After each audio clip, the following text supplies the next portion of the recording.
Okay, so good morning, everyone. So let's start the today's session. So basically, today we are going to cover the test design techniques and the test execution and defect reporting and little bit on that context.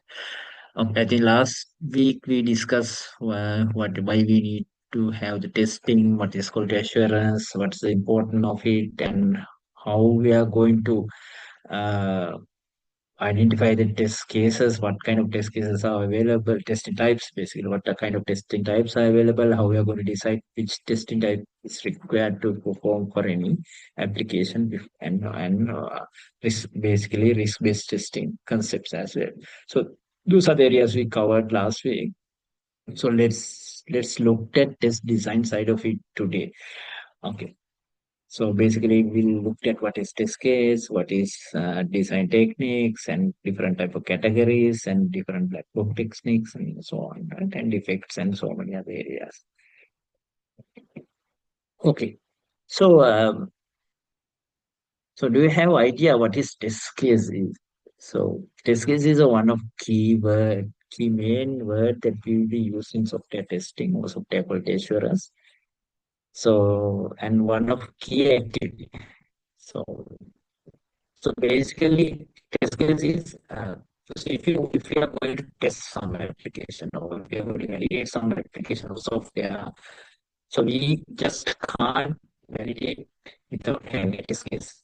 So basically, so testing we will start from the requirements. So we get the requirement from the business analysts or some of the person who documented the requirement. So initially the requirements came as detailed system requirement documents, DSTD or BR business requirement documents or something like that.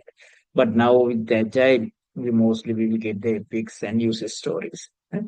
So we'll deep dive epics, user stories, and those concepts a little later. But so we will get the requirement as is for a testers or quality assurance engineers. So they will get these test cases. So they will get this requirement first.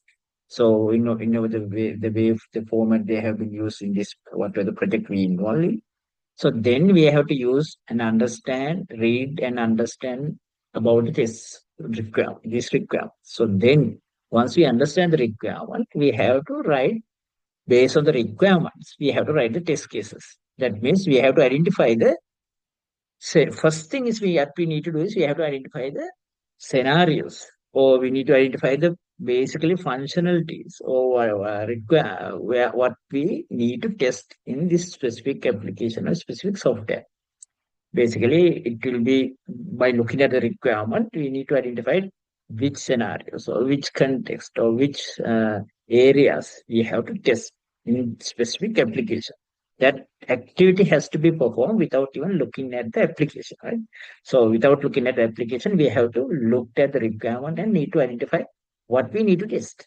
So once we identify what we need to test, those things what we have identified has to convert it into a test case.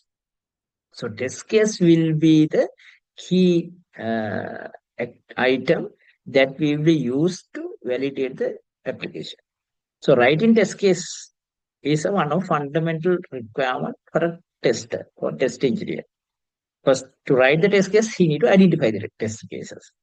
So basically, if you look at any application, so yeah, whatever the application. So you can find out many testing scenarios, testing features you need to perform. So even if you looked at a maybe login page, Google login page, so how many scenarios might be available? So many. So basically, you can log in. You can first you need to register as a user. So then you need to have a valid username, password, enter it, and try to log in. Same time, you can uh, try to log in some steal user accounts passwords, or you can use invalid user accounts password. So there will be many scenarios that you can perform even for a small login page. Even without entering the username password, you can try to click on login button and whether they can log in or something. So many invalid actions can be performed. So valid actions, invalid actions, both can be performed. So all those things has to be identified as a test cases. So then there will be large amount of test case even for a login page. So even you use a name, you can have various combinations of usernames. You can use characters, you can use alphanumeric characters, you can use special characters, so many different options, right? So as a username. Passwords, you can have various multiple combinations of passwords. It's big password, strong password, some very long uh, passwords, maybe very short passwords, something like that. And very many combinations. So even as a valid login, you might have large amount of test scenarios to perform. So each scenario need to be converted into a test case. Right? So if you look at, so basically test case is the one we will be developed based out of the requirement to perform the application is working fine. So so that's a fundamentally test case is. So we'll look at little deep dive later. So in the session.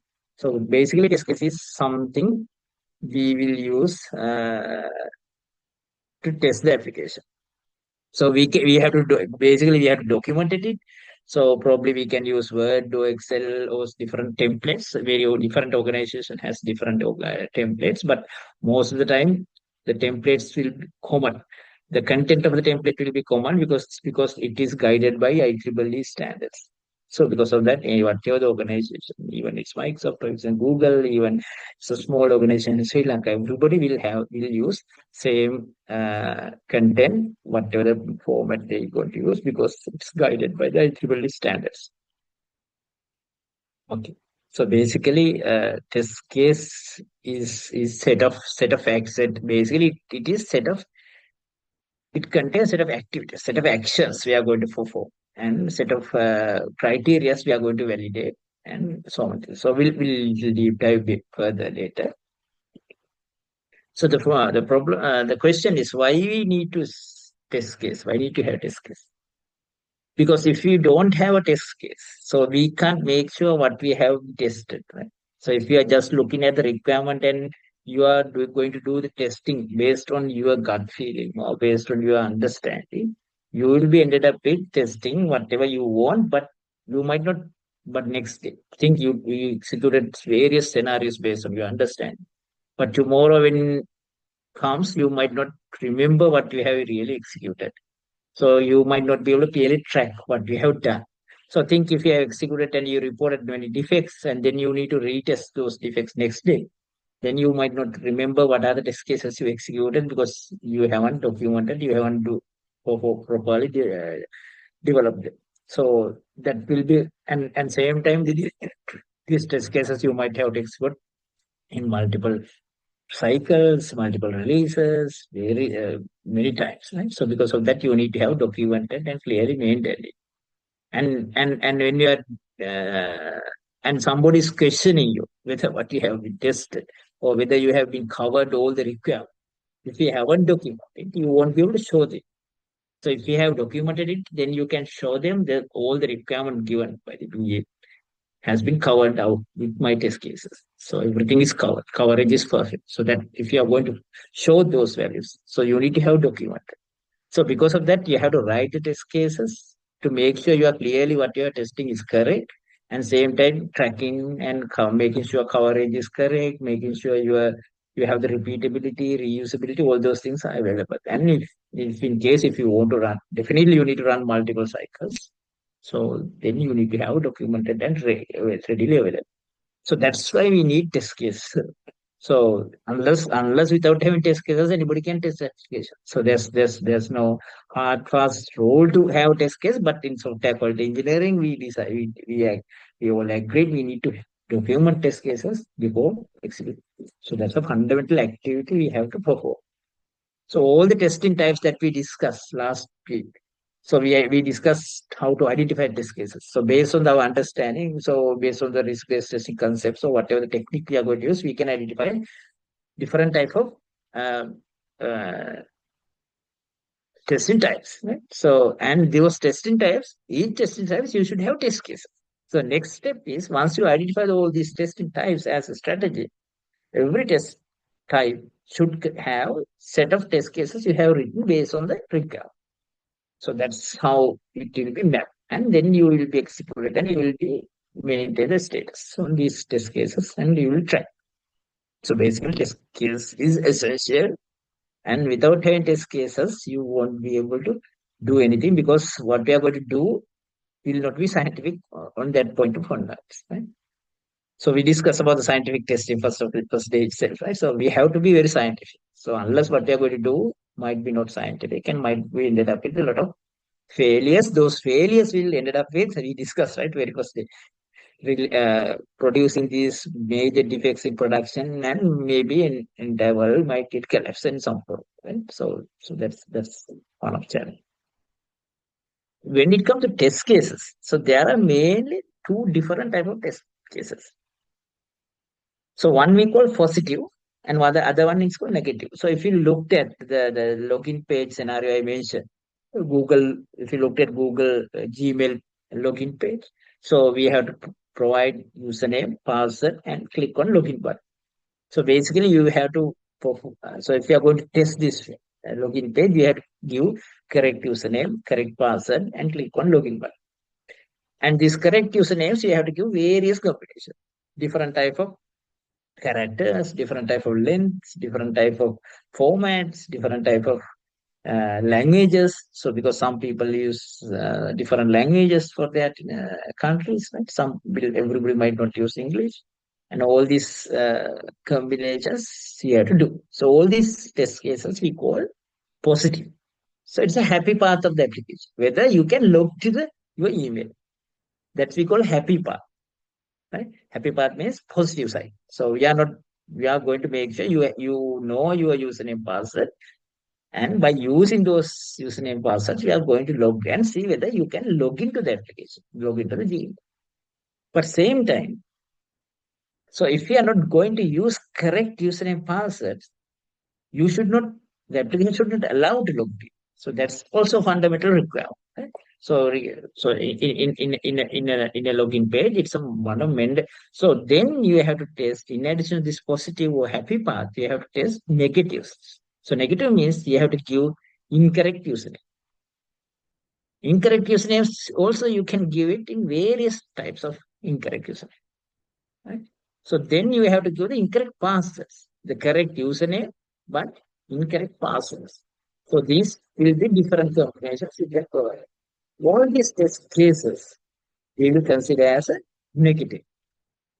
That means ideally you once you give incorrect username or password, system not allow you to log in. Rather allowing to log in, he will provide an error message. The system will provide an error message that mentioning you can't log in because your password or username is incorrect. So to validate these scenarios, we have to use negative data, incorrect data, right? Wrong data. So those test cases we say negative. Basically, our test when we are writing test cases, we have to write positive and negative both.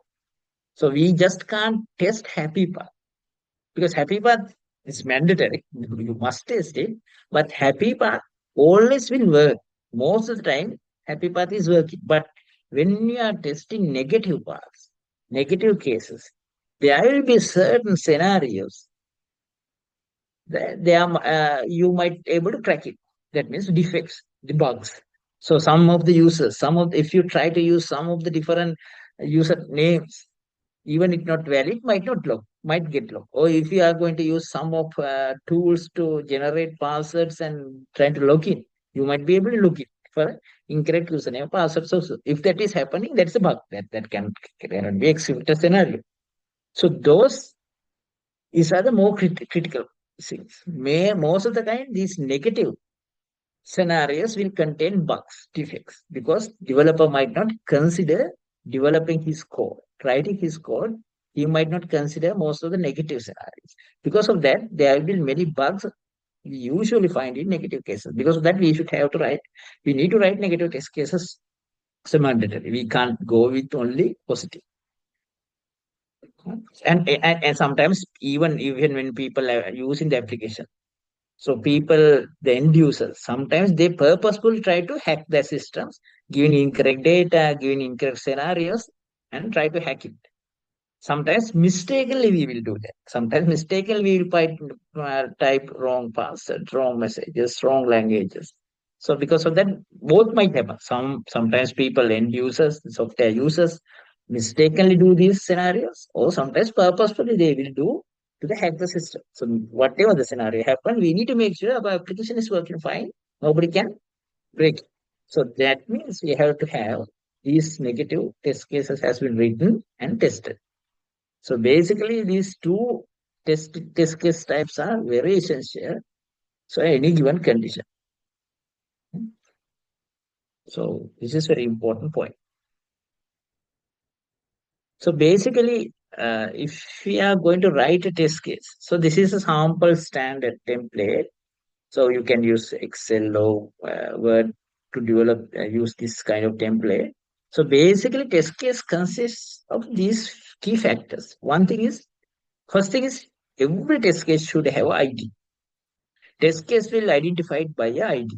ID means either 1, 2, 3, 4, 5, 6, or you can have. So think if you have multiple modules, you have a login module, you have a payment module, you have a registration module, something like that. Then you can have a different naming condition. For login module, you can have L01, L02, L03, like login test cases. So payment module, you can have P01, P02, P03, something like that. Registration, you can have R01, R02, something like that, right? But you need to have a unique ID for each test case. That's a mandatory fundamental requirement when you are writing a test cases. There can't be a same test case number using two times, right? So in your test application for a specific application. So for multiple applications, same number might be there. But think if you are going to try to test Gmail application, Gmail.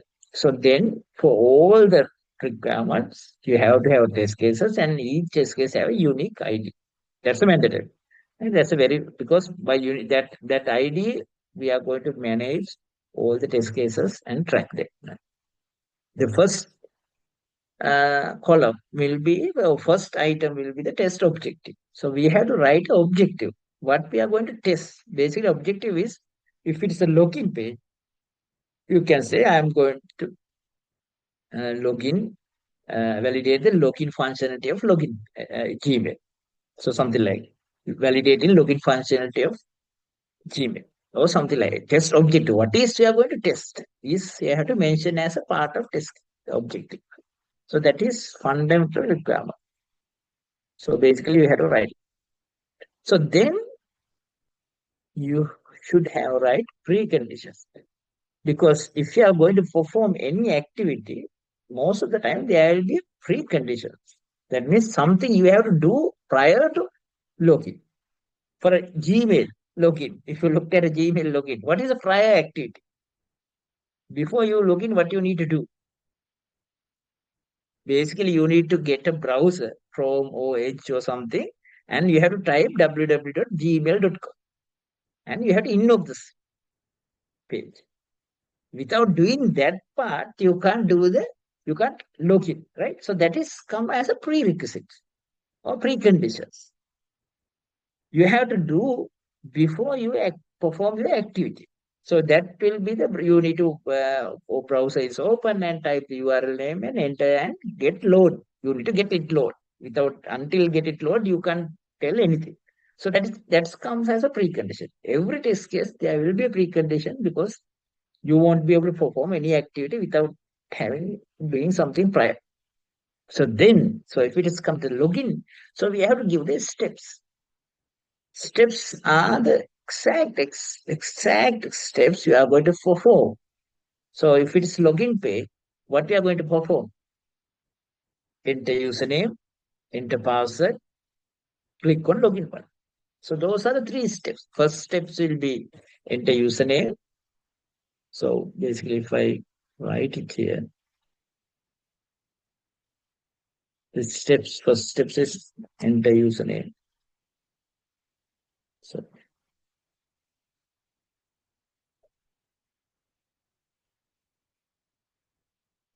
second step will be enter password. Third one is click on login button. Right? So those are the activities or actions or steps that you will going to follow.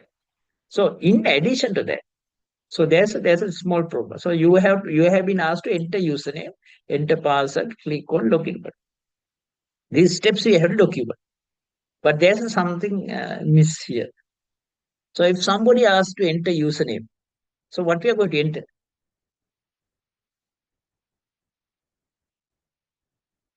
If somebody asks username,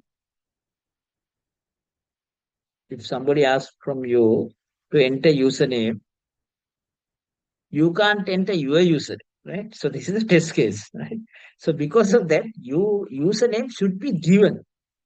If username is not given, you can't execute this test case. So definitely you have to given the username. What is xyz at gmail.com or something like that. Something like that. Someone has to given this information. So password maybe PQR or something like that. So without knowing this information, you can't perform. So this has to be given in test case. So here it's not mentioned. Basically, that we call this information we call test data.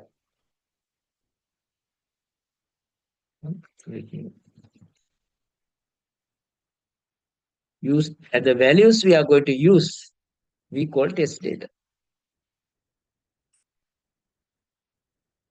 So test data also should have a column like before steps, there should be a column for the test data, and these test data should be mentioned.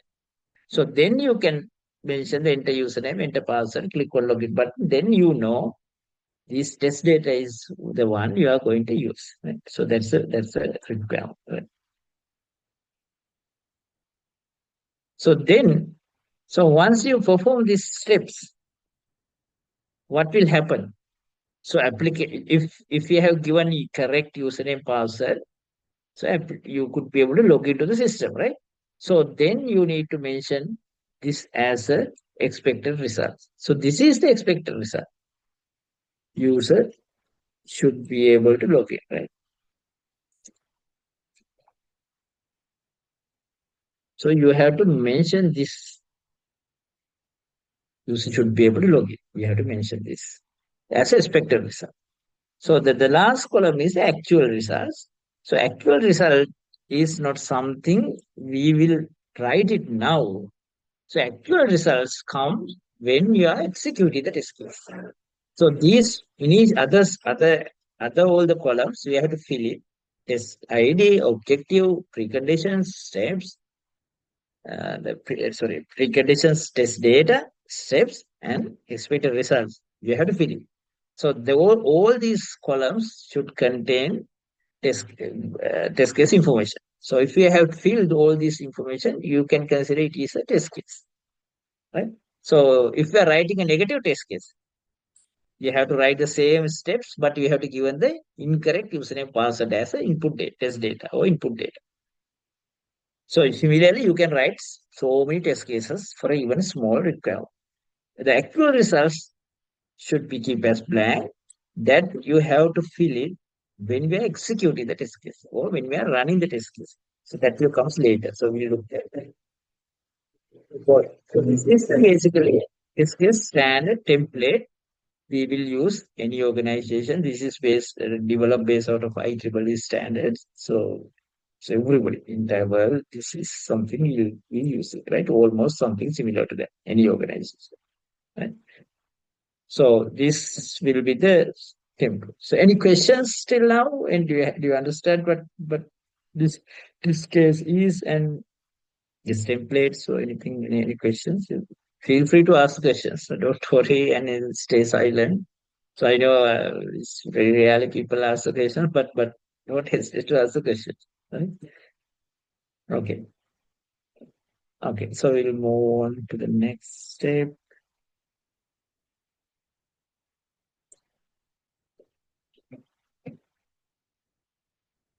So, so other thing is, so how we can define the clear test cases, so accurate test cases.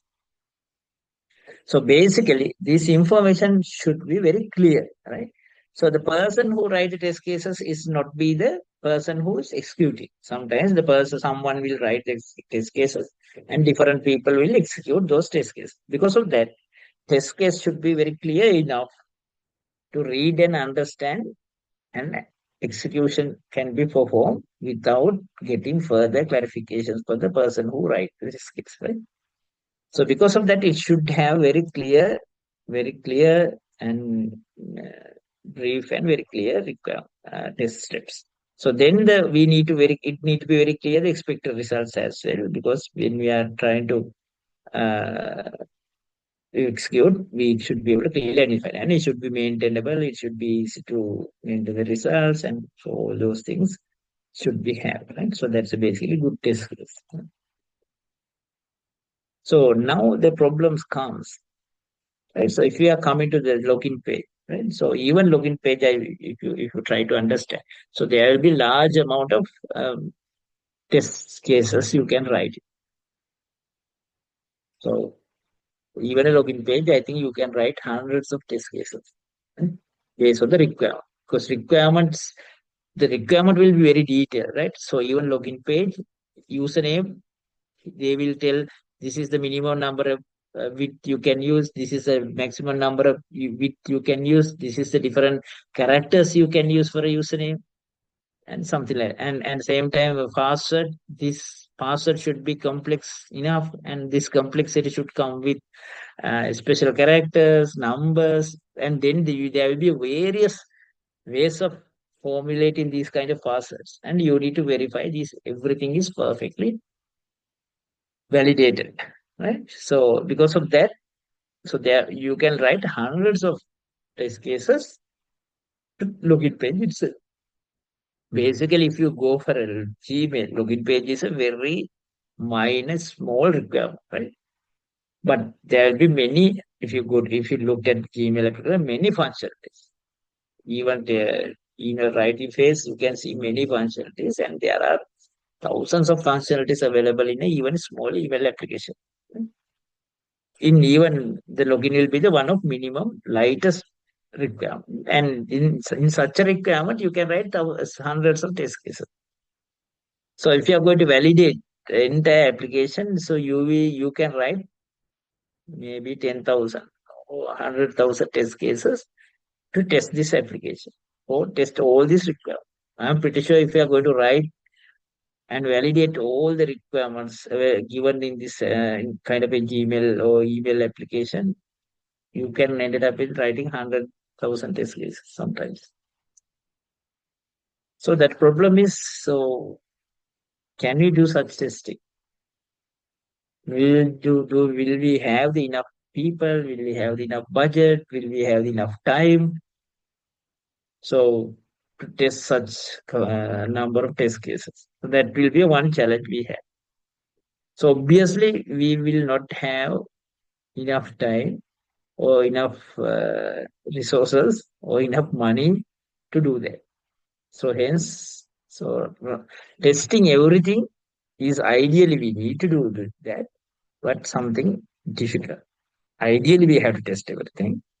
Nobody can say I can't test everything because it will end up with collapse, finally world collapse, right? So because of that, we have to test everything, but testing everything based out of the other criteria also might not feasible. So that's the challenge right now we have in front of. So any project team will face this challenge.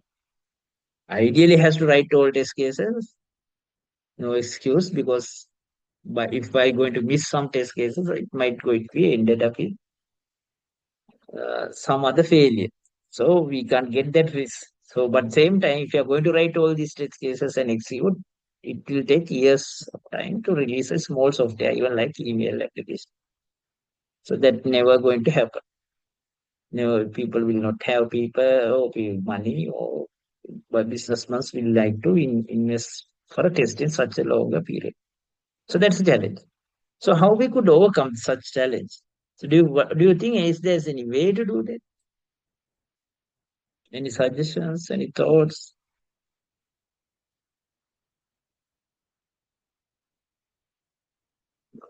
Okay, so basically, so we can't do that. So I know. So in my life, I had experience. So I think I just I can share that information as well. So in a point, so again, it is long time back. So I can remember when I'm working on one organization. So they all of a sudden they asked me to go to a different project and see what they are doing, because it seems like they are not doing perfect. So there were a lot of problems in that project, and all of a sudden one of leadership members asked from me to review that project. So what, as a QA point of view, what actually they are working on and what kind of things they face. So I went there, and very first question is, so they were in a test execution phase. So product supposed to deliver within 2 3 weeks time, and they were in the kind of execution. So I asked, so how many test cases you have to execute? So how many test cases you have written, and how much of test cases you have completed now? So they had few weeks to complete. So then they show me their test suits. So it contained 90,000 test cases. Right?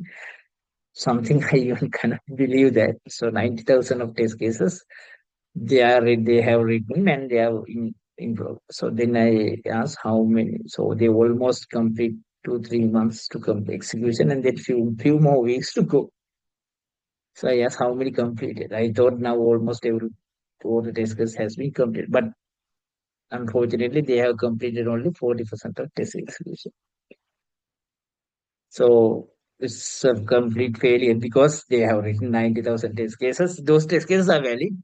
Ideally, actually have to execute, but they have exceeded few months. They could be able to complete only 40% of it, and maximum they can complete 50% of test cases when the release date. So remaining 50, I don't think they will have the time. So I asked, so how long you took this to write this test case? So they said it almost 3 months or something plus. Actually, they work 24/7, every weekend, every late night to write this test suit, because they have a limited time. So that's how it's ended up. So ideally, these kind of scenarios are happening in real world. So people, as applications are very complex, by looking at the requirement, so it will ended up with writing 90,000 test cases. When probably when they start writing, they might feel they don't have enough time to write the test cases. So because of that, team has worked late hours, weekends, nights, entire life has put onto the last 3 months, and they have written it somehow. So then they started executing after 2 or 3 months time. They could not able to complete even 40%. And it's about to release the application, but majority of test cases are still open and haven't been executed. So this is a typical business scenarios happen in real world in industry. So this is something unexpected. We can't allow in one way. We always telling we have to test everything. We need to make sure all the bugs are captured. Unless we don't know what will happen. But same time, if you are going to do that, whether you have enough time, effort, people, or are we going to entire people ruin their lives and everything. So you are what we are going to do. So that's the challenge, right? So that's a fundamental challenge. So ideal scenario is we need to have, we can't test everything. So that's honestly we can't. But same time we can't avoid it. Right? So that's a challenge. So how we can overcome this is, there are certain testing techniques we can use. Test design techniques. So there are test design techniques that is identified right now based out of the coding based on the way we program, right? Based on the how if loop is going to work, based how we the while loop is going to work, or how the for loop is going to work. So based on these conditions, based on this coding programming, right now, people has been identified design techniques. So similarly, we have design techniques for the coding, software development. We have design techniques for the test case writing as well. So we have to use these design techniques. Then we can minimize the number of test cases we need to write. So that's the way what we have to do, right? So design techniques is very essential thing. So that we will deep dive a little later. So what is design techniques? So basically, without having design techniques, we won't be able to write test cases or execute test cases. So we can't do that. So if we haven't used design techniques, it will ended up in this previous scenario I explained, right? So I writing 90,000 test cases, and we are going to close the project without executing even half of it. So that will fundamental problem. So because of that, design techniques are very essential to use to make sure you write correct test cases and minimum number of test cases based and most critical test case same time. Okay. So designing is one of fundamental requirements. So we'll look at different type of tests. So before we will move to the design techniques. So basically we have different type of testing. So mm, in QA people, right? So so these testing types we call black box, white box, gray box, and experience based testing and etc. So basically, uh, so there are certain different testing activities as well has to be performed.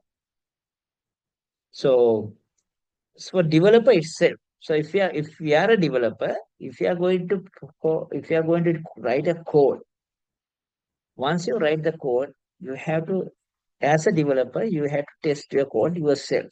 That's the first mandatory requirement. To test your code, you need to have a unit test case. We call unit test case. By looking at your code, you can write a unit test case or developer test. We call sometimes developer test case.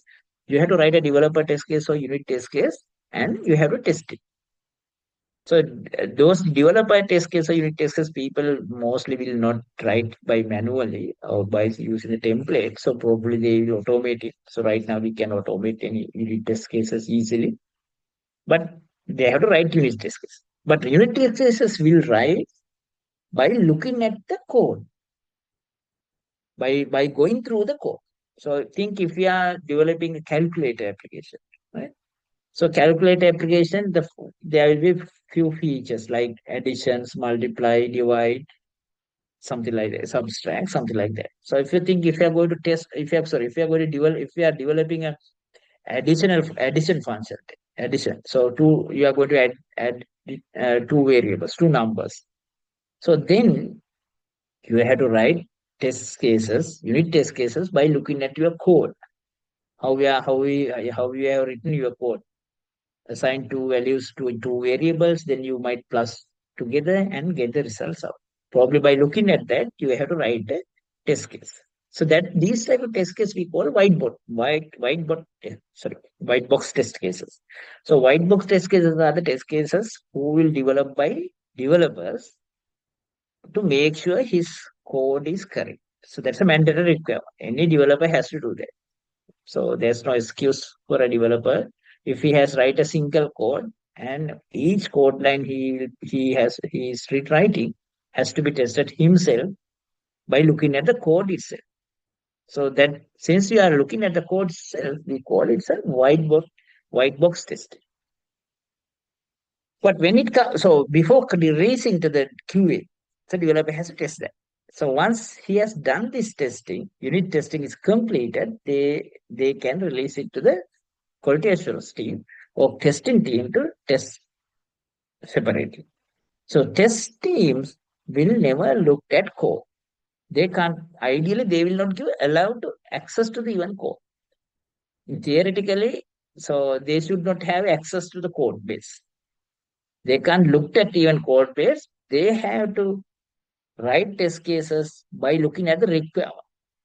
By looking at if we are going to develop calculator app, if you have got a calculator app, if you have got a test calculator app, you can't look at the code. You have to look at the requirement. What are the requirements? So the requirement is then in the calculator app, additions, multiplier, subtraction, and divide should be available or something like that. So then you have to look at that additional functionality, and based out of it, you have to write the test cases by looking without looking at the code, and you have to test it by looking at the code itself. So that means you are testing application by looking at outside of the application, by without looking at the inside of the application. So that we call black box. You are testing an application black box way without looking at the source code, right? Without looking. So that means without looking at, you only know the requirement, nothing else. So you will not have access to code. You don't know the code is written or anything. So that is we call black box. So basically QA team, so test teams, so quality assurance teams or quality assurance people will do only the black box testing. They will not do any whiteboard testing. So I will explain a little later why black box is mandatory and essential.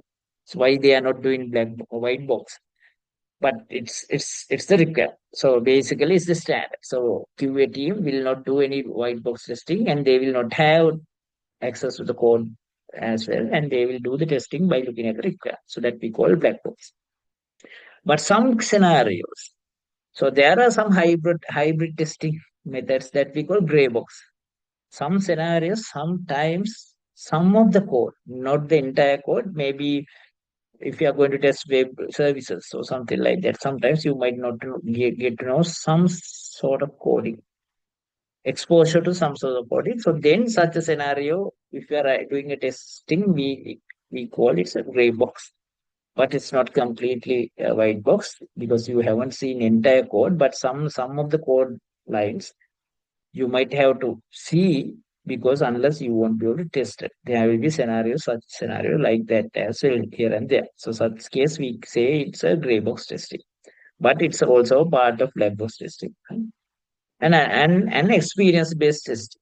That's again part of black box testing.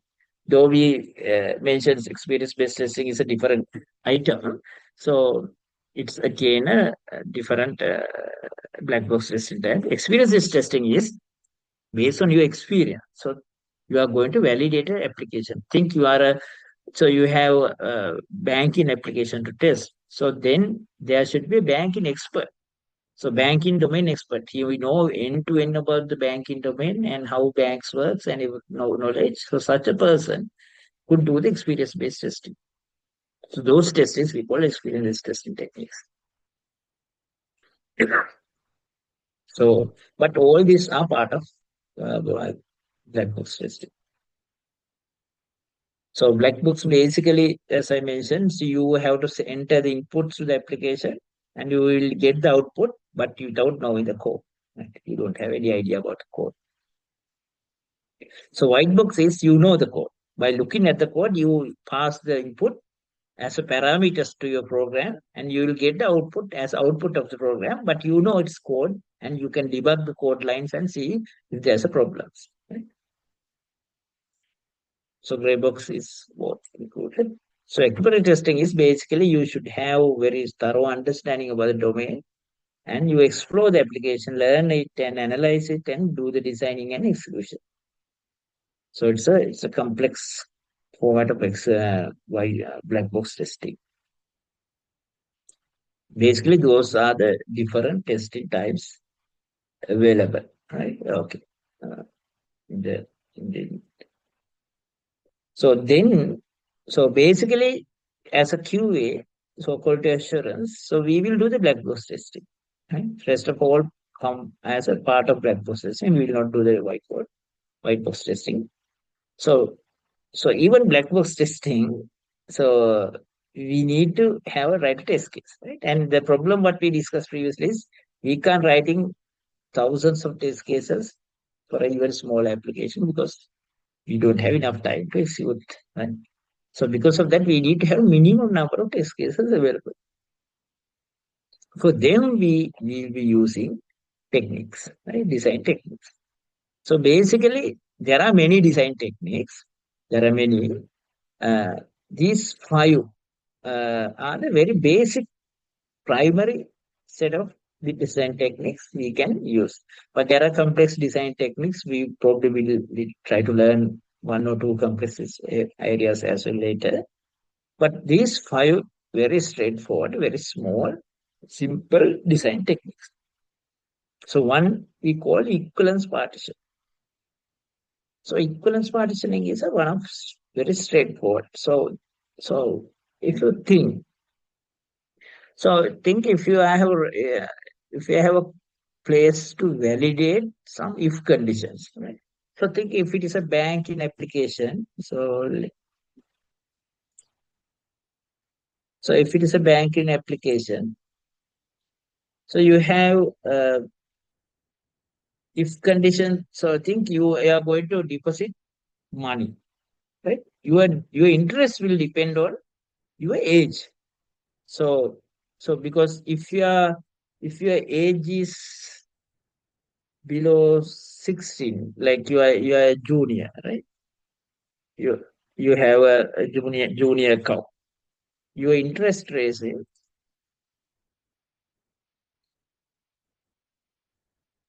interest equal maybe 12%. So you will get a different interest. But if if age is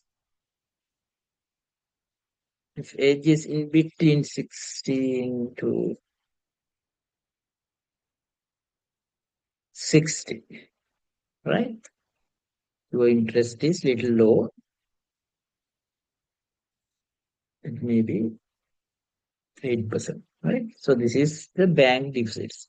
But if your age is above 60, you are a senior citizen, right? Your interest will be, maybe we'll take it as 15%. I know that these numbers are not correct now, but we'll think this is how it will be.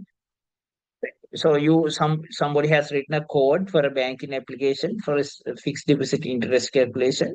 So this is the logic he has used. If age is low, 16, interest is different. Age is about 16 to 60, the regular people is interested 8. And if it's a senior citizen, that's sorry, if it's not above 16, it's about 60, right? Above 60, it's a 50%, 15%. So interest is something like this. So then, so you might have a get application to test like this. It contains this kind of if condition has been handled. So ideally, so requirement also given age, they consider there are people age limit to 0 to 120 age limit. So in the requirement, it is given, we have consider the age limit of the people as 0 to 120. So they are going to only consider up to 1 to 120 because they consider there are no people above that. Then. So this is how it is for him to requirement also given. So if you are going to test this kind of scenario, so ideally you can write test 120 test cases, right? 0, 1, 2, 3, 4. Each age you have to test, right? Whether this is working or not, right? Unless you don't know whether. So you can test it 1, but you can test it 120, but you don't know whether it's going to test for 16, 17, 18, 19, 20. You don't know, right? So you can't assure. Right? Because of that ideal scenario, you need to end up with writing 120 test cases. Yes, sorry, 120 test cases. You can write it, no worries. So that's if in ideal scenario, if we are going to discuss, you need to have 120 test cases. So the problem is whether you, if there is such a small area, if you are going to write 120 test cases, you will end up with writing thousands, millions of test cases at the end. Right? So how to avoid that? So in such scenarios, the equivalent partitioning, what it says is for each partition. So that we have partitions, right? What are the partitions? Mm. Okay, we'll get it. The partitions are,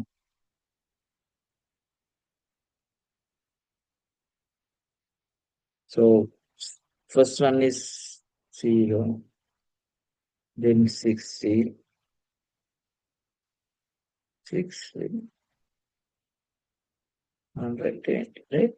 So these are the partitions. For this partition, you can have only one test case here. And you don't need to have multiple test cases. You can have a one test case for this partition, one test case for this partition, and one test case for this partition. That is what the equivalent partition is. If there is a scenario like this, you don't need to write 120 test cases. You just write one test case in between 0 to 60. That means 30. So you can use age 30, age maybe 40, and age maybe 70 or 72, 73, something like that. Any value. You can have only one test case for each partition. So that is the equivalent partition. So rather write in 20 test cases, you only need to write 3 test cases. Right? So that is the equivalent partition is safe. So with this technique, there are scenario like this, just write 3 test cases. That is sufficient. So that's it. That's the distinct partition equals partition says. So am I clear? So any clarifications? Good. Okay. So let's see the next technique then. So, right. So next technique is boundary value analysis. So boundary value analysis is, so we'll take the same scenario that we discussed, right? Uh, so the current scenario, so we know 0, 60,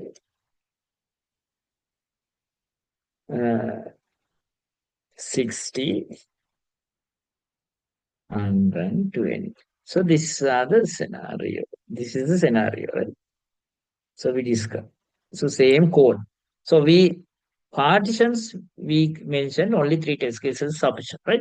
So in addition to partitions, right? There are two boundaries. One boundary is 0. Other boundary is 120. So age, minimum age, it's not 0. It should be above 0. And maximum one is 120. It shouldn't be above 120. So how to test this scenario? So that's a problem. Right?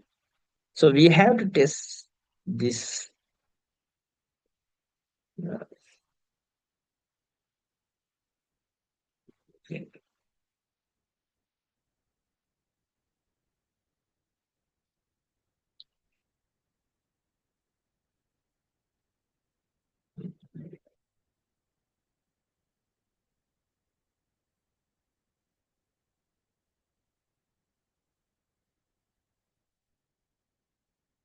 So here, so here you have two boundaries because it's a start point, it's end point. Beyond that, you don't have anything.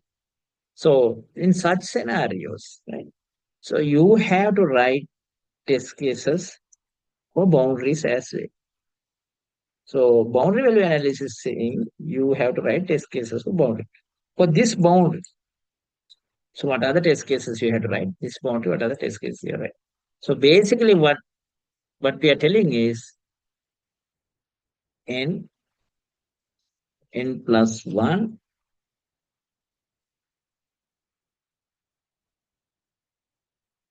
n minus 1. These are the tests we have to write. So this is what is saying. So this is what is saying. So we have to write n plus 1 in n. So basically what is n plus 1 n? So 0 minus 1 is minus 1. Here we can't test minus 1. We don't need. So then 0 and 1. So here, so what is the n?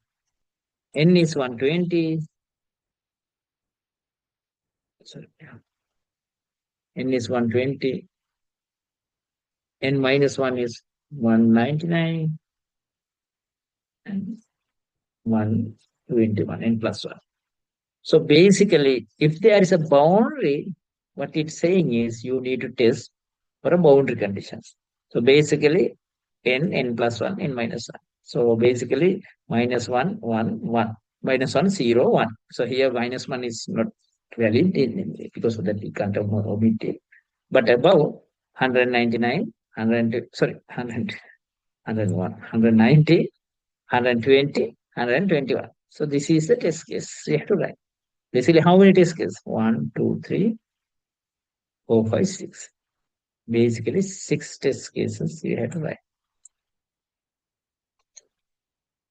So previously we write 3 test cases. Now it's 6 test cases. So in this case, if you have code like if condition, you only need to have 9 test cases. So you can have the partitions and boundary values tested rather having 120 test cases. Right? So that's how we are going to simplify. So boundary value analysis and equivalent partition can simplify your large number of test cases what you require. These are small design techniques. So by using them, you can avoid to have 120 test cases. So that's how we deal with it. So other technique. So there are 3 more techniques we need to look at.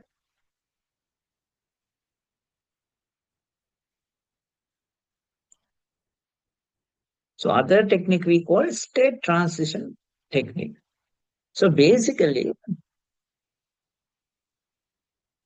if we are going to test application, most of the application, they are state transitions. So basically, state transitions means if something happen, what will happen? If it is not going to happen, what will happen? So there is always 2 combinations. If it's like this, if it like this, right? So basically, so if this is like one good example I got it. So if you are testing ATM application, so if you are inside the card, reading the card, read the pin, choose the transaction, perform the transaction, eject the card. So we discussed last time, right? But each activity, there is a rejection as well. When we are reading the card might be corrupted and it can be rejected, right? It is not readable. So always rejection also has it. So same time, reading the pin, you might enter the incorrect pin. It might cancel or reject your card or reject your action. So when you are performing the transaction, so you might give incorrect number, right? Or you might give an incorrect thing, and it will reject, right? Maybe you have entered the amount that you don't have in account, right? So it will reject. Even when performing the transaction, think if you have typed some incorrect number, you want more money, right? So then you can request more money. So there will be scenarios, it will go to a different status like this. So it's ideally, if you are going to test this kind of in a requirement, by looking at the requirement, by reading the requirement, you will end up with writing any number of infinite number of test cases. To avoid that, you can write a transition diagram. We call this is a state transition diagram. How states are going to reflect. If you write a state transition diagram, if you can draw a state transition diagram like this, you can have minimum test cases you want. It's very clear. So main test case and 2, 3, 4, 5, additional 5 test cases. So that's only you will need it, right? By writing a tested transition diagram where the various state transitioning are available, various transitions, so various changes in the situations, right? States. Then you can easily have this minimum number of test cases by drawing such a diagram. Right? So that's another concept, right? State transition diagram is a generic concept we are going to use for a testing and identify the minimum number of test cases we need. So that's another type of testing technique.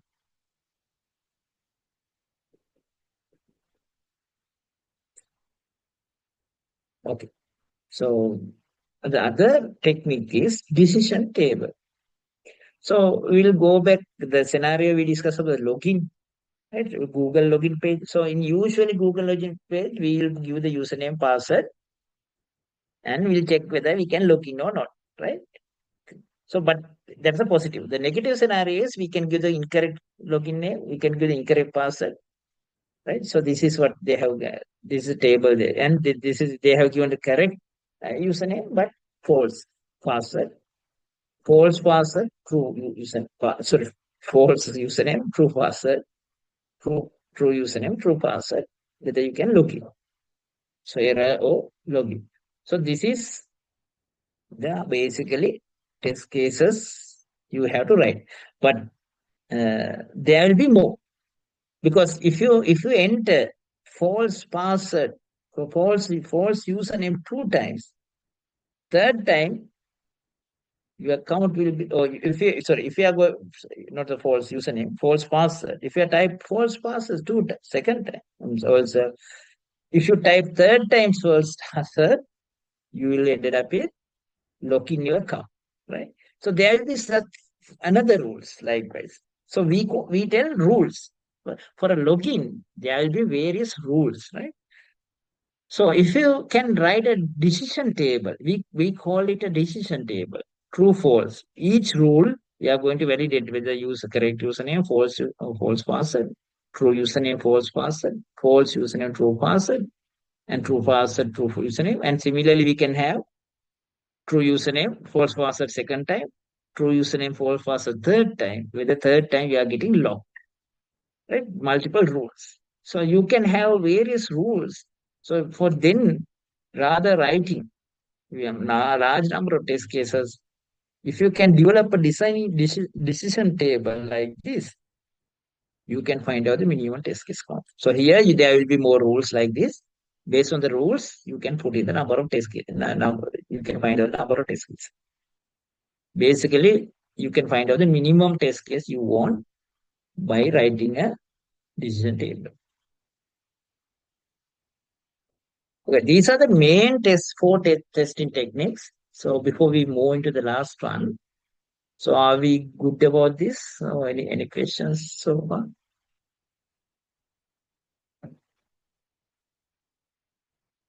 Okay, so then we'll move on the fourth one. So fourth one is very straightforward one, error guessing. So what error guessing is, basically we have to guess errors, right? So guess errors means each positive scenario, there will be a negative scenario, right? We have to guess each negative scenario, right? Negative scenario, sometimes it will not given in the requirement, but we have to guess each. So each, as for a login, what are the negative scenarios? For giving incorrect username password plus giving continuously it and whether checking it, whether getting locked or something, right? Similarly, you need to guess all the errors that you can come across when you are performing incorrect tests or in negative test or invalid test. So this by guessing this, you can find out all the negative testing you have to perform very easily. So, but that is something guess we are going to use guess. It's not though it's considered as a test technique. So it's something guessing.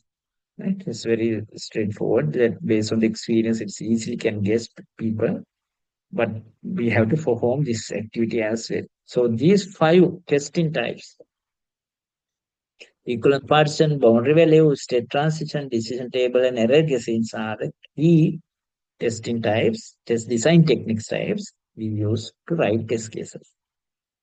Basically, if you are going to use these kind of small techniques, you can reduce your large number amount of test cases immediately.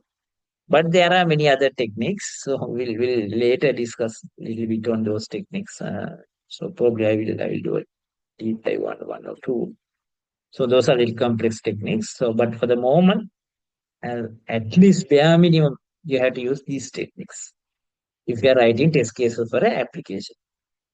So if you haven't used such, then you could be able to ended up with many problems. Okay, state transition diagram. Okay, you want to clarify it on the state. Okay, it's very straightforward. There's nothing major thing. So state transition diagram. So we will write, we have to draw it, right? Based on the requirement. So we know this is done for ATM requirement. So, but based on the requirement you get, you have to draw it, right? So if there are scenarios, different states. So, so, so here every activity has a two state. Sometimes three, four states also might develop. But reading card will have definitely two state. Reading is successful or reading is unsuccessful. Right? Reading pin or entering pin will have definitely two scenario: correct pin, incorrect pin. Choosing the transaction, you might have two scenarios because you might you might select correct transaction or you might incorrectly click on incorrect transaction type. Right? That might happen. So performing transaction also, there will be multiple because you might need to complete the transaction, come out, or you might have to complete do multiple transactions, right? So each scenario, you have different states.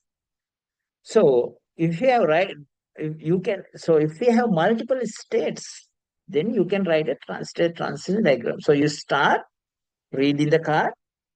So first you have to write the happy path, right? So this is a complete diagram, but you need to write happy path. Happy path is like this.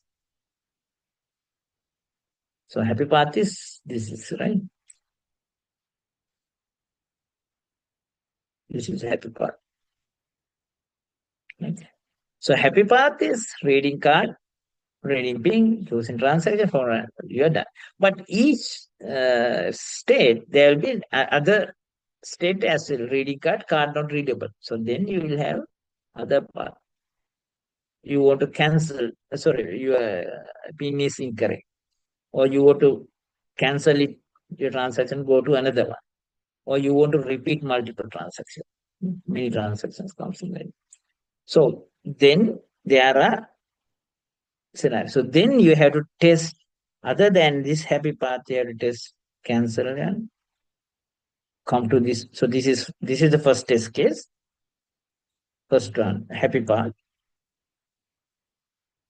So then one you need to come like this. So then you have to come here and go this, right? This is second test case. So then you need to come this and go like this, right? This is third test case. Then you need to come up to here. Then you have to divert, right? This is fourth test case. Right? And then you have to come up to here. And you have to go divert like this. This is fifth test case. Right? So altogether, 5 test cases. So this is how we will be writing the test cases. Is it clear now? Or you want to clarify for this? Oh, sure. Right.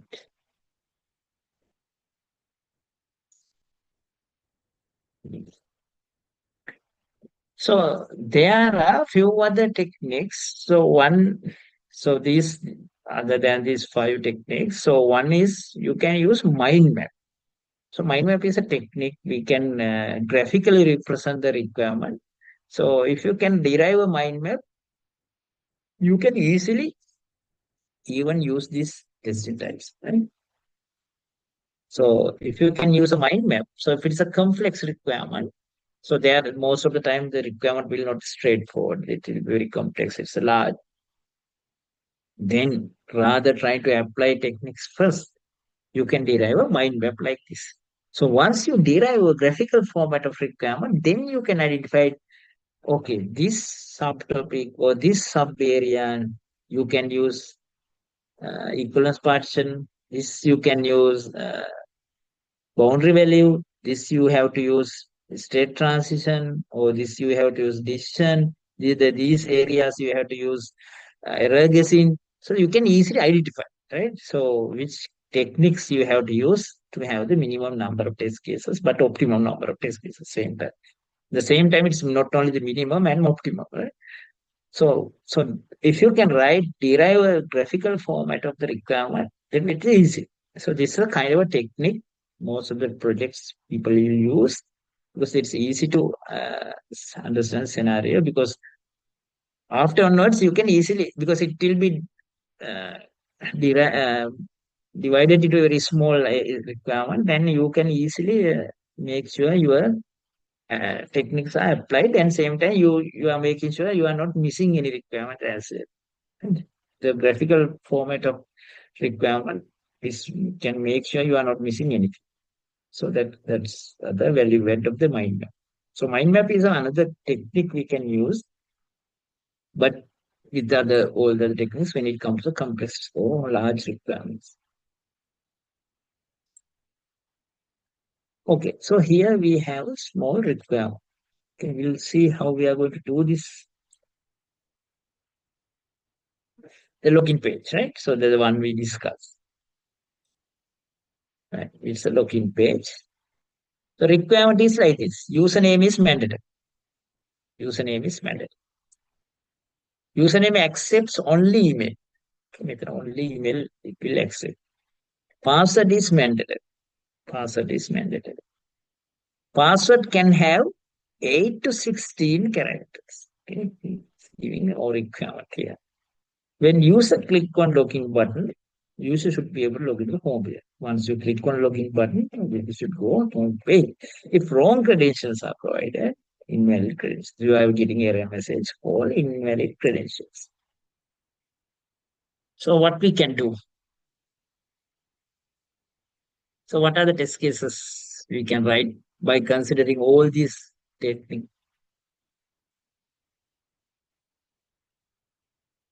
Can you think about it? Okay, we'll see what we can write, right? So the first test case we write is user should be able to log in with valid credentials. User enter valid username, valid password, login button, right? So that means you are going to write valid.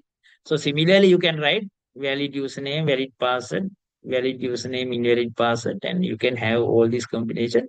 So that can come up with the decision table. Once you write it in decision table, you can find out these test cases, right? So this is again the other one, writing decision table. Right?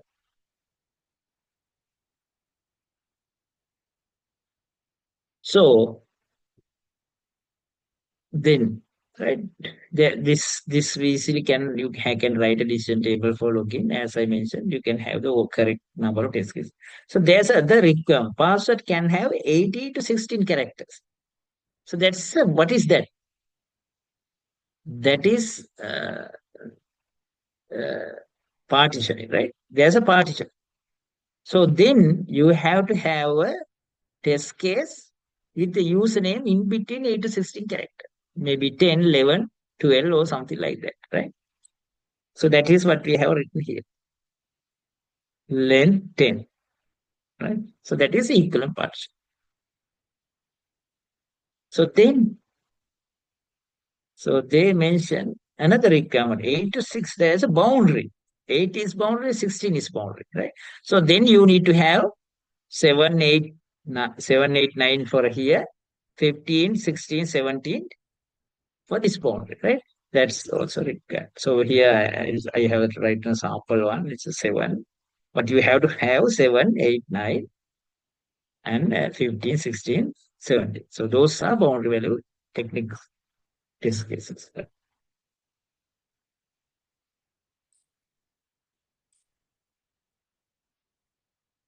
So the last one, right? So when user click on login button, it should go to the home page. If it is incorrect one, it should get error message. So this is what is state transition, right? Two states, correct home page, incorrect error message. So there's a two states. So then if you can write a state transition diagram, you can have the correct number of test cases you need. So this is one sample we have given, but you can find out what are the test cases you want. So even this smaller login page, you can use all the techniques and error guessing also, right? So invalid credential you can consider as error guessing, right? So it contain all. So even small this login page, you can write the test cases with the condition. Ideally, if you haven't considered these techniques, you can write thousands of test cases for such a login page as well, right?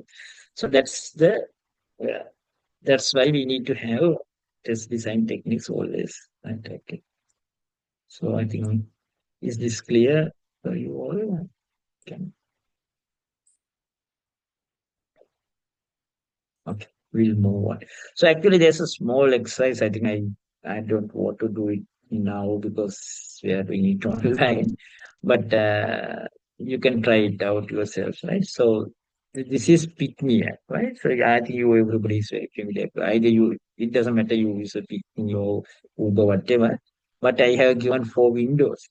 So I just want to think you all, what are the test cases you can write for for this? What do you think? So we'll quickly check. So what is the page mentioned here? So this page is basically selecting pickup and drop off locations, right? So there's a various way. You can select location or you can type location, right? So you can have multiple things. And here you are going to select cabs, right? You can select correct cabs. So here what you need, you can clearly utilize equivalent partition. One test case for three-wheel, one test case for motorbike, one test case for car. That is sufficient. Right? You don't have thousands of test cases for the motorbike or three-wheel. So one test, something like that you can do. Right here, you are going to select. So then you can have a decision. Uh, Here, basically, you can try out state transition and see what if you are going to select cash, what are the commitment, select point, what are the different pay by QR, what are the next steps, different states it will go. And if you're going to fill payment details, so credit card number, so it should be 816 characters. So then you can try it out exact 16 characters and you can write the negative numbers. So on date, type, month, you can have names. Definitely there will be length defined in, right? You can have equivalent partitions for scenarios. So many test cases. Right? And error guessings, you can do anything. So try to find out some test cases for this. So yourselves. So I'm not trying to do it now. Okay. So next topic is execution, right? So then now we discuss about the test case writing. Right? So okay, if you go back to the beginning, so our test case template, go back. Yeah, this is a test case template. Yeah, we discussed, right? In this test case template, so we write it up to expected results. So you will ended up with writing test cases for printed expected result. Actual results comes when you start execution. Right? When you start execution, you can mention the actual result. What is actually happening or what will going to happen. So that's basically execution part. Right? So test execution can be done various ways as well. So basically, you can do it manual, you can do it automated. So if you have automated scripts, you have to run execution automatically using some tools, some frameworks. But if you are running it manually by your hand, so then you have to execute by hand and capture the expected result, or sorry, actual results. But automation scripts is you automatically get captured the actual results and it will validate. So basically, if you are going to use tools, So automated test cases, there are many tools: Selenium, Cucumber, Quality Center, JMeter, ClearTH. So many tools. There are a large amount of tools, but that depend on the tools what you are going to use. We are going to discuss these tools later. So now, the execution is very straightforward. What we have to do is either you have to perform manually or uh, automations using automation technique. So here you write the expected results and you will write the actual results once you execute it. Thing so in this test case, green colored tick should be displayed. So that's the expectation. So or think unless if you come to this one, the one we discussed login page. So right. So once we given the correct username password, once click the login page, home page should be appear. Right. So now think. So you click on login. You so the application successfully logged. That is correct. You can, but rather going to home page, you are diverted to the new email page, right? Rather you are going to the home, or you directly diverted to the new email. What do you think? So your expected result is you should able to log into the application to the home page, right? The last one, fifth one. But actual result is user should be able to log in, but you were diverted to the new email page. What do you think? Can we accept it? What's your thought? Any different thoughts? So why we can't accept? Because it's locked, right? Somehow we want to log into the system, but we can't consider it's accepted because we expect to log the home page. Though we logged into the system, we are in an incorrect page, right? So such a scenario, we can see expected results and actual results are not matching. In your test case, once you execute, your expected result is saying, what it's saying is you have to log into the home page, but you have logged to the new email page. Those are different. If expected results and actual results are different, then we call it's a defect. It's a bug of the application, bug of the system, defect of the system, right? So there, that is the place we are going to define defect. Wherever your expected result is not matching with the actual results, no excuse, you have to report a bug. You have reported defect. It's a defect. So that's how we are going to identify defect, right? So basically, our objective of the testing is identify defects as much as possible. Or defects available, all the defects. I know it's impossible, but if we can find out all the defects in the code, that's perfect. That is impossible. What we are trying to do is catch all the critical defects, right? All the business critical defects. So if we are find out all the business critical defects, that's perfect. That's the key objective. So basically, you can say the expected results and actual results are different, then it's a defect. So then you have to report a defect, right? For this case, you have to report a defect, right? If it is in a new page. Basically, ideally, if all actual results, if you have written 1,000 test cases and all actual results are different, you can raise 1,000 defects and you're perfect. Why we are perfect? So the whole objective of the test is, or whole objective of the writing test case, why and we want to have minimum number of test cases and optimum because to find the defects. So if your old test case has defects, you are done the perfect job, right? So you actually it's like this. So in a war, right? If it is in a war, we can. There are so many various ways to kill enemies, right? So you can have a machine gun and maybe the series of bullets, and you fire everywhere, and maybe you can get 4 5 enemies, right? Because you're firing entire range, and probably 5 4 people will get killed, right? So you use maybe 1,000 bullets, or you can use multi-barrel, right? You can use multi-barrel and fire a maybe one continuous 1 hour, right? Multi-barrel launch and get the same five people killed, right? Because only five enemies in that area. You can completely collapse the entire build design, everything, and done the dusted, and you can get the five people. That's also a way, right? So that's also a way. Oh, if you have a if you have a very sharp shooter, and if you have given a gun, so actually sniper, if you have given a sniper, and then you can target five people one by one and get their heads, right? So who is the best guy?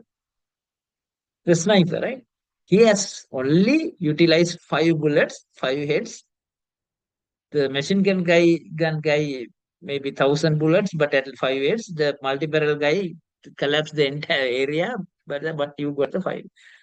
So testing also something like that. If your test case has a defect, you are great, right? But if you can write thousands, millions of test cases, no defects, you actually wasting your time, effort, money, right? No useless, right? But it can be, right? You can write millions of test cases and find the five defects, or you can have maybe 1,000 test cases and find the five defects. So we just have five test cases and five defects captured. Okay. So that's a fair. So the challenge is how to write these kind of test cases, right? So that's why we because of ended up with writing sometimes millions of test cases or sometimes thousands of test cases.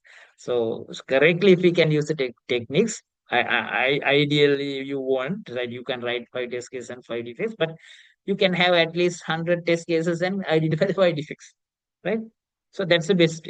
So that's how the best testers value you also getting. As long as you are getting a defect for your test case, you have a value. Like a sniper has the real value, rather rest of all don't have much value, right? So that's what exactly happening in the war, right? So we will not use snipers and we will use our money and completely lose everything, right? So that's because we want to use our money for the different business, right? Not because of we want to win the in any wars, right?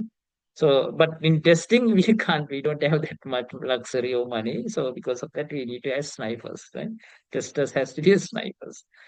No point of having multi-barrel rocket launchers or machine guns, right? So that's the concept how you always think through. So if we have good snipers, then we will have good testers, right? Okay. So this is how it will be we consider as a defect, right? So basically, defect is something or bug we call bugs. So basically, the US, the United States notation is defect, and UK not name is bug, right? I think in Sri Lanka we use both names, but different countries different words they use, right? So so how to identify the bugs is, so basically your test case has a mismatch with the expected and actual results. So then it's a bug. So as soon as you expected and actual results are in difference, you have to fail your test case. You can't mark it as pass. You have to mark it as a fail and you have to report a defect. So if you mark any of your test case as fail, it's mandatory you should have a defect reported against that test case. Right? So defect reporting will be handled by separate. So that has different tools. Right? So defect reporting, we use Jira or Redmine, different tools. So these are different tools: TestRail, Redmine, Jira, Bugzilla. There are different tools, or either you can use Excel sheet or something like that as well if you don't have tool for your organization or you don't have it. But you have to track it. You have to similarly test case. You have to report it. You have to track it. Defect has their own defect life cycles as well, right? So it has its own defect cycle, right? So we'll go back to the defects. So basically, defects has a when you are raising a defect, so it has a template again. So every defect should have a title description. Then you need to mention environment details, which environment, which browser, which OS you have been tested, something like that, right? Because you might get the error in Edge, but developer might try to fix it in Chrome, right? But Chrome it is working, but Edge it is not working. So then you have to mention your defect. The bugs appeared in Edge. Sometimes bug appeared only in Windows, not on Linux, or it's appeared only in Linux, not in Windows. So then you have to clearly mention environment details. Or sometimes bug will only appear mobile phone or even in Samsung or something like that. Then you have to mention clearly this bug appears only this size of mobile phone or this size of application or this size of operating system. So environment details is very essential, right? So then you have to mention this test data. What is the username password? If it's the login page, this is the username password I use. You clearly mention it because then only developer can try it for this specific username password and he can troubleshoot and find out the root cause.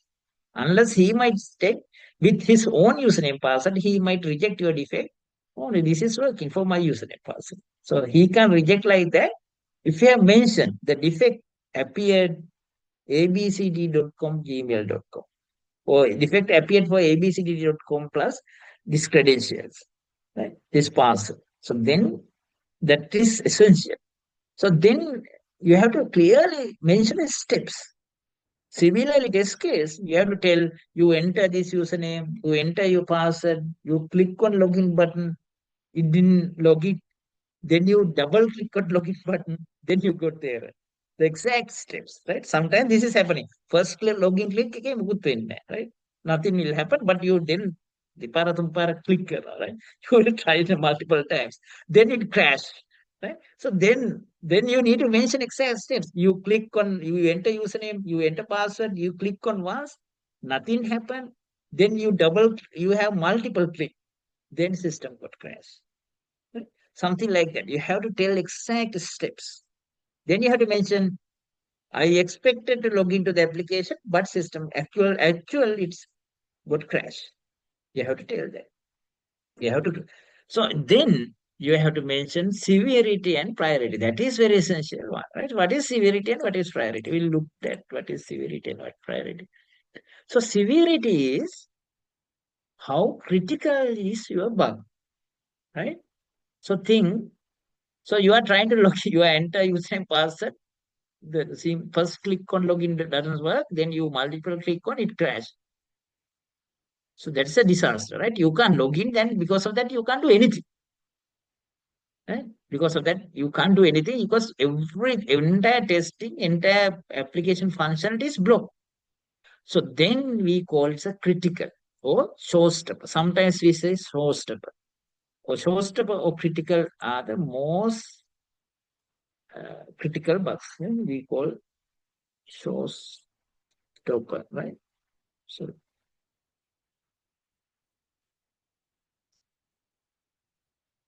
showstopper. Or I just say we call S1 bug, severity 1 bug, showstopper, critical. Because you can't continue anywhere. So you're blocked. So that's extremely critical. But there will be a scenario, you enter username password, click once, didn't work.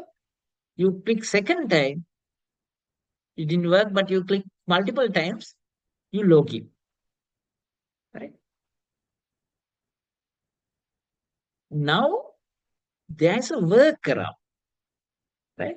It's a major defect, but workaround, right? So then you can consider it as a major defect or S2 or high defect. Right? So bug is there. It's a critical bug. People can't log in, but if you try to click on multiple times, you are getting logged in, right? So ideally, people don't know this should need to be performed, but you have a workaround. So then either you can log in, but and you can, but some of the functionalities are not working, but some work. So then it may be medium because not all the functions, uh, but some work, some not work. And there are situations you can log in, everything is work, but some of the labels has different colors.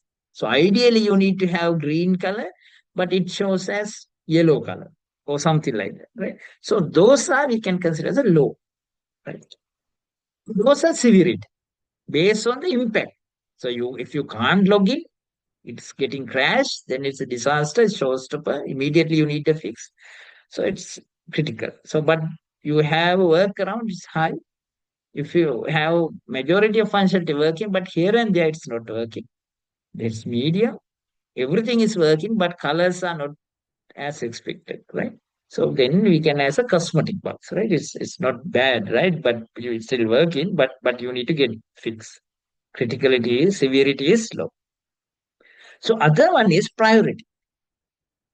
So priority means how fast you need to fix the bug. So your login scenario, so shows up a crashing, very immediately you need to get it fixed. High. So second one, so since you have workaround, then you can consider as a medium. And the colors, so priority will be as we also consider as a medium. It's low because colors are. But think you are login, you can log in as to the system as it is. But if you are an admin, if you are trying to log in your admin panel, your application got crash. What do you think? The critical wise, it's critical, right? Severity wise, it's very critical because it shows up a admin user can't log in. But rest of public users, oh everybody, all the Gmail users can log into the system. But Gmail admin, if you want to do some set it up configurations, he can't log in. The it's a critical bug. Gmail admin can't log in. But what is its priority? Is it high? We can consider it's not high because it's not public users, right? Everybody can log. Even admin can log using his account, but admin can't log in into his admin account. But admin account functionality is only limited functionality for a specific set of people, not everybody. Maybe very rare features you want, some configuration or some changes. So because of that, it not required to fix it immediately because you can give us some time developers to fix it because it's not blocking the business. Right? So priority is something we are deciding whether it's going to block your business or not. The severity is functionality block or not. Priority is your business impact. Right? If business impact is minimum, you can have a low priority or medium priority. But even business impact also high. None of Gmail users can't log into the application due to some reason. It's a high critical defect, high priority defect. Right? You have to select, give this priority higher and severity as well when we are reporting a defect. Right? That's also very essential thing.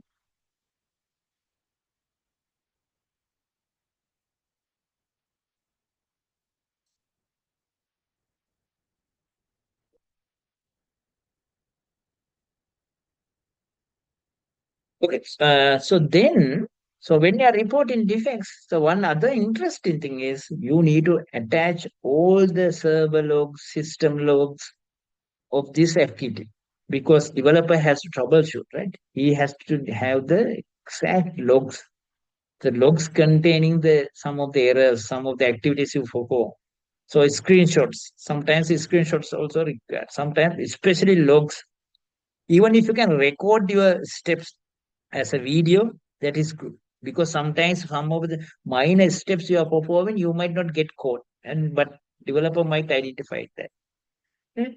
So basically logs mandatory. You have to attach because system logs or error logs, whatever the logs available in all system, you have to attach because you have to collect them and attach.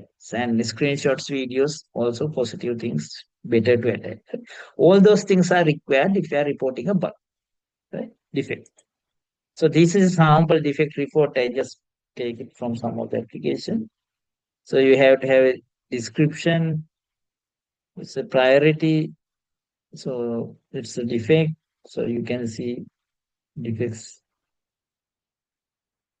severity also mentioned. I can write this. Yeah. So severity is medium. This is priority also medium. So then we have the environment details, right? And scenario, expected result, actual result. So those information you have to attach. Right? So this is sample.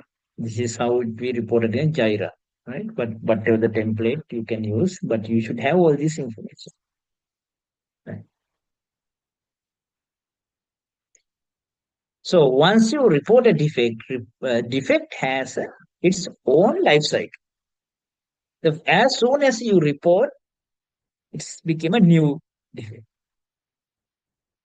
Once you then you have to assign it to a exact developer. Think it's a login page, so then you need to assign the development lead or development engineer who own the login page. Right? You can't assign the developer in some other project, right? The correct developer you should know as a project team, you should know who is the person who is developing this. You need to assign to him. Right?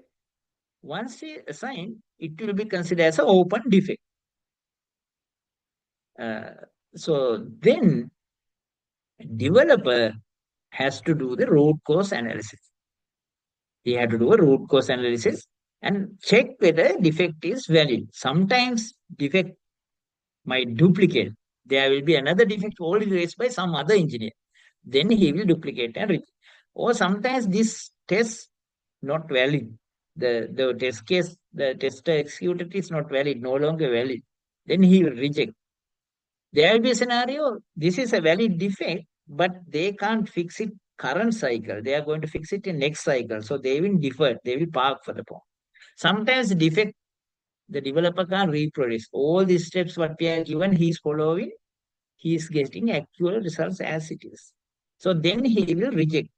And then QA has to check why those defects are rejected, and they have to do. Then now QA has to do the root cause analysis. Why their defect is rejected? Because test case is invalid, whether execution is invalid, whether requirement is invalid. Based on that, he has to attack. If it is test case invalid, you have to correct test case. Test data is invalid, correct the test data. Or test execution where the person executed is invalid, then we have to educate the engineer not to execute that way. We have to ask him to execute the correct way, right? We have to. So if it is deferred, we have to track it whether it is going to defect fix in the next release or something like that. So that's a test response. Then it will, if it is identified the correct defect, developer has to do a root cause analysis. Why this defect? Because if condition, he has missed some if loop, right? If some conditions or something like, or for loop, it's supposed to complete by n, but it goes for n plus one. So that's why defect appears. Right? So he had to find out the root cause, then he had to mention it in the defect, and he had to fix it. And he has to fix and retest and assign to QA. So QA person has to retest, and if it is fixed, he has to verify. He had to mark it as it's verified. He had to mark his test cases pass, and he had to close. But in case the developer fix it, it's not fixed. When he is retesting, defect is reappear. So then he had to reopen and assign back to the developer. Then he has to go the further gate. So reopenings are not good cases because it's giving a bad impression about the developer. Similarly, defect rejections, duplicate, deferred, not deferred, could not reproduce. These conditions are not good for QA tester because it gives a bad impression about the tester. If defect is rejecting and everybody is accepted by why this case is rejected is correct, that means that is bad about tester. But if defect is fixed, the developer is saying fixed, but it's not actually fixed, it's getting reopened. That's really bad about developers, right? So then we need to be very careful. If you are a developer, having defects is fine, right? Sometimes some developers I can see they are really worried to have defects. That's human nature. Everybody had do the mistakes. That's why software testing is became a science and different process. That's why we have, people are trying to find the defects. So developers not to worry about QA, right? That's good for them because they are finding defects before go live, right? That's good because developers are secure in their job. But if defects are find out go live application, everybody will lose jobs, right? So that's the problem. Because of that, testing and identifying defects is something good, and it is support for a developer. So because of that, they don't need to worry. But if there are defects, their fixed defects are getting reopened, then it's not good thing. They have to rethink why we can't fix it at once, right? Similarly, testers are reporting invalid defects, then it's not something good because they are wasting everybody's life, right? Because everybody's trying, right? That's really bad, right? Tester has asked to report correct defects, not the invalid defects. So those are the two areas we need to. But there are scenarios these problems will arise lot and will not resolve, right? Because of that, because tester will argue this is valid defect, developer will argue this is not valid defect, the BA will come and tell different requirement, project manager will I will come and I will shout them, right? Many problems might happen, right? To avoid that, we practice defect triage. So every day, if it's a project team, every day people has to get together to a room and discuss all open defects, whether we can agree these defects or whether those are valid defects. Common meeting, developers, QA, BA, PM, everybody come together and agree. Okay, made mistake, okay, අපි හදනවා, made mistake valid නෑ, made එක reject. So we come to agreement, right? Because project team has to work collaboratively. They can't fight each other whether they are doing different roles. So they have to come to conclusion. What are the valid defects, invalid defects? What are the defects they are going to fix? What are the root causes? Why these defects happen? Why these defects rejected? All this discussion has to happen in defect triage meeting. Ideally, defect triage meeting should be daily, every day, maybe 15 minutes, 30 minutes, based on your defect count. So that is mandatory activity in life cycle management. Okay. So this is all about defects. Any questions for till now? So either defects or test designing or execution.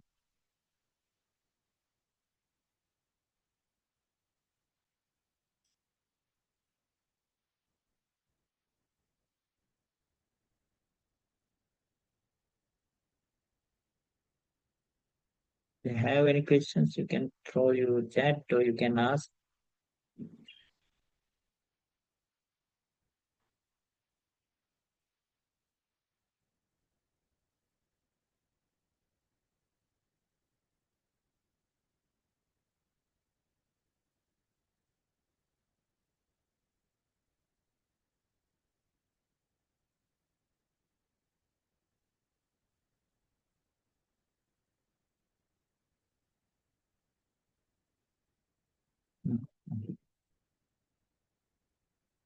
So then we have a small quiz for today's session. So I see most of them has not respond to the last quiz as well. So try that quiz. So I'm sharing, make sure you gather the knowledge, right? So I think that is really essential to have this knowledge because at the end, you have to sit the exam and assignments and all those things, right? So for that, better to recap every day. So then you don't need to cram at the end and you need to sacrifice your nights or anything like that. You will get knowledge quickly. So try this quiz. So I will add this quiz also to the forum, your LMS. Unfortunately, I couldn't add last time video because of the size. So let me try to work on it to have reduce and upload it. So I think you might have to chop it, split it, and do that. Let me do that. I take some time, but sorry, I couldn't do that. But I will add the videos as well. But try these quizzes, right? So why I'm sharing these quizzes is because it's very essential. Okay, you don't have enrollment to the limits, right? Okay. Let me check with the university. So I'm not sure how it happened. So do we have any practical sessions? Actually, we are planning to do some practical sessions. So Jira, I don't think that's required. Or basically for automation side. So there will be set of sessions we will do on automation, and basically those definitely will do practicals. So practicals means this course is not consist of the practical sessions, but we'll do hands-on session. Basically, what I'm thinking is I'm going to use the Python as the programming language. So have you experienced Python? Have you learned? Python is one of very simplest language because Python is one of most uh, used one because of the AI, right? So everybody is right now moving to Python because of the AI. A lot of open libraries, lot of easiness of using Python programming, even very easy. So have you used Python in in your projects or anywhere? Even if it doesn't matter. So without knowing even Python, you can use start Python, right? That doesn't matter. But if you don't know, but start learning Python, that's a one of essential to the industry because especially because of the AI, right? Everybody has now moved the AI tools. All these AI are running with the Pythons now, right? Python is the key language.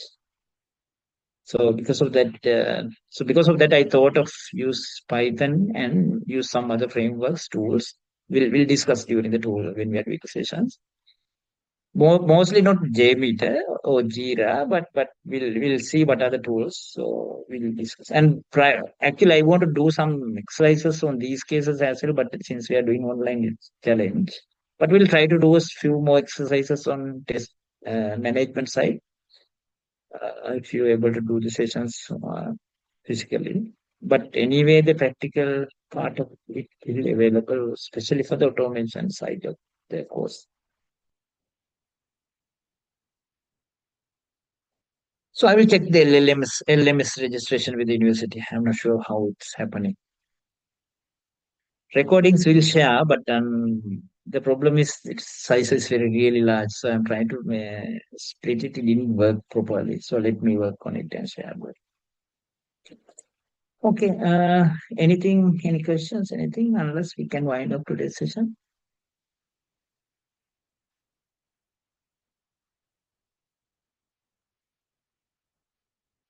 Okay, let me stop the recording.